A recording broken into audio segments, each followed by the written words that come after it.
Kung may blood type A at blood type B, pwede mong pagsamahin na lang sir yung blood type A at type B para magiging AB. Okay, may kwento ko lang po ha. May pasyente kasi ngayon pumunta dito, dalawa. So habang kinukuhanan ko ng dugo para sa kanilang mga blood typing analysis, tinanong ko para saan ito. Kasi marami po dito, Cabs. Oo, yung sinasabi lang na kasi may nangangailangan ng dugo, kaya gusto namin malaman ang blood type namin, pero hindi. Sa Pilipino pa. Mga nagbebenta din ng dugo, Cabs, dito. May bayad din, kumbaga. Nagdo-donate sila, pero may bayad dun sa nangangailangan. Kasi marami din gumagawa dito para sa kanilang driving license. Oo. Siyempre ako, tinanong ko, para saan to? Pero alam ko na, may purpose tong dalawa na to.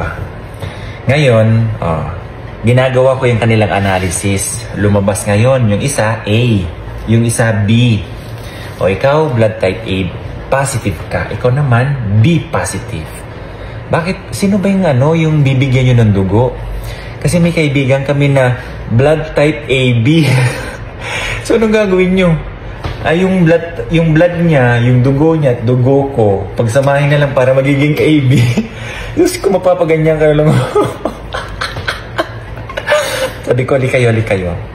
Siyempre, nagbigay din ako ng opinion ko na itong A, mga blood types, sa totoo lang, nanggagaling sa genes natin, hindi mo pwedeng, yan ay galing sa mixture ng ating parents. Genes. Hindi po yan mixture ng bawat isang tao. Para na A. A plus, B plus. Pagsamahin AB nga naman.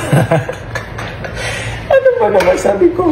Ganyan bang iniisip nyo na pwedeng pagsamahin yan? Sabi niya, oo sir, kasi type AB yung bibigyan. Yung proud na proud ba? Yung kukutusan mo na lang oy, gumising ka nga.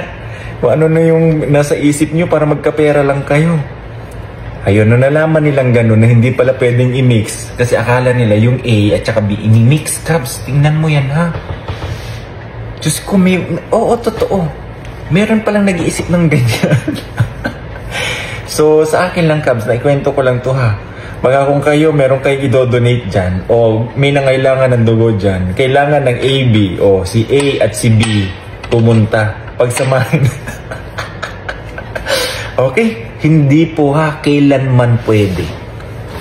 Kapag itong A at B, positive, pinagsama nyo yan, nagkakaroon ng reaction yan. Ha?